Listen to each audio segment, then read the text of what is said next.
بسم اللہ الرحمن الرحیم۔ ہماری زمین مختلف تہوں پر مشتمل ہے، جس کی سب سے باہر والی تہ کرسٹ کہلاتی ہے، جس کا سائز زمین کی گہرائی تک 0 سے 100 کلومیٹر تک ہوتا ہے، اور اسی کے اوپر ہم نے اپنی بلڈنگز اور مکانات بنائے ہوتے ہیں۔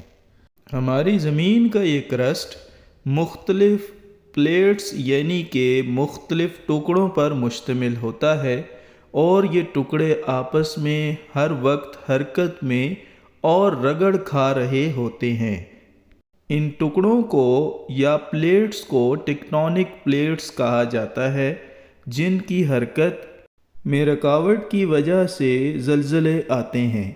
آپ دیکھ سکتے ہیں کہ یہ پلیٹس ایک دوسرے کے ساتھ کچھ اس طریقے سے حرکت میں ہوتی ہیں کہ ایک پلیٹ دوسری پلیٹ کے نیچے حرکت کر رہی ہوتی ہے، جس کی وجہ سے اس حرکت کے دوران اگر کوئی پلیٹ دوسری پلیٹ کے ساتھ اس طرح سے حرکت میں ہو کہ اس کے اندر الاسٹک انرجی بننا شروع ہو جائے، تو اس صورت میں یہ پلیٹس آپس میں توڑ پھوڑ کا شکار ہو جاتی ہیں۔ اس توڑ پھوڑ کے نتیجے میں زلزلے آتے ہیں، یعنی اس توڑ پھوڑ کے نتیجے میں ایک انرجی نکلتی ہے جو کہ اوپر تک ٹرانسمٹ ہو جاتی ہے زمین کی سب سے اوپر والی تہہ تک۔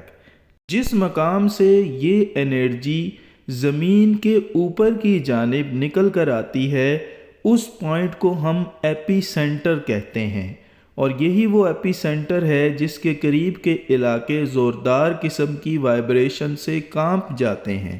ایپی سینٹر سے ہمارا فاصلہ جتنا زیادہ ہوتا جائے گا، وائبریشن کی انٹینسٹی اتنی ہی کم ہوتی جائے گی، لیکن ایپی سینٹر کے قریبی علاقوں میں ایک زوردار قسم کی وائبریشن محسوس کی جائے گی۔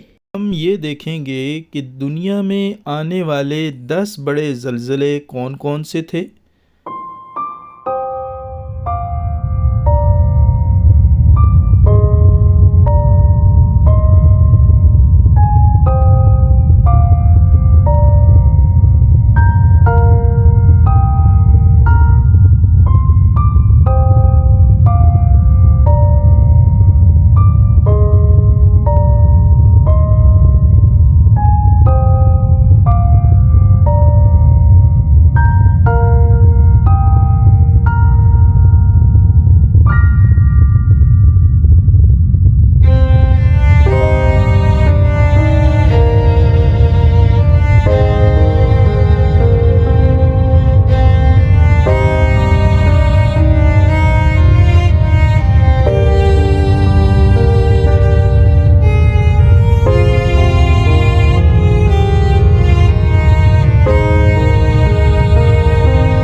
پاکستان میں ایک بڑا زلزلہ آ سکتا ہے یا نہیں؟ اس کا جواب یہ ہے کہ پاکستان کے اندر بہت ساری فالٹ لائن چل رہی ہیں، جو سامنے آپ کو ڈائیگرام میں یہاں پہ دکھایا گیا ہے۔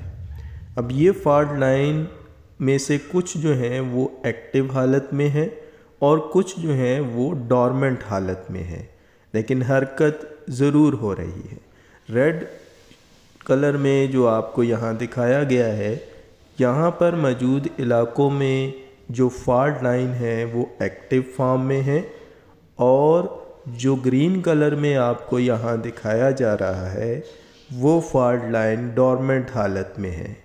تو پاکستان میں قوی امکان موجود ہے کہ ان علاقوں میں جہاں پر یہ فالٹ لائن زیادہ ایکٹیو ہیں، ایک بڑا زلزلہ آ سکتا ہے، اور اندرونی طور پر بھی پاکستان کی زمینی ساخت میں بہت زیادہ توڑ پھوڑ موجود ہے۔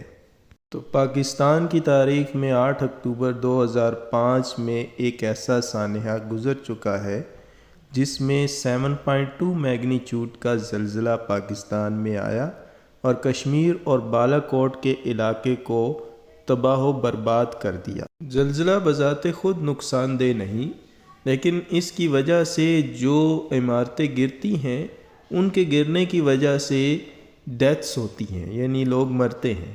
تو ہمیں جو عمارتوں کی کنسٹرکشن ہے ان کو ایسا بنا لینا چاہیے تاکہ وہ شاک پروف اور زلزلہ پروف ہوں، تاکہ کچھ نہ کچھ حد تک اموات کو کم کیا جا سکے۔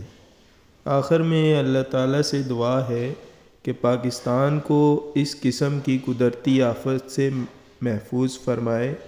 آمین ثم آمین۔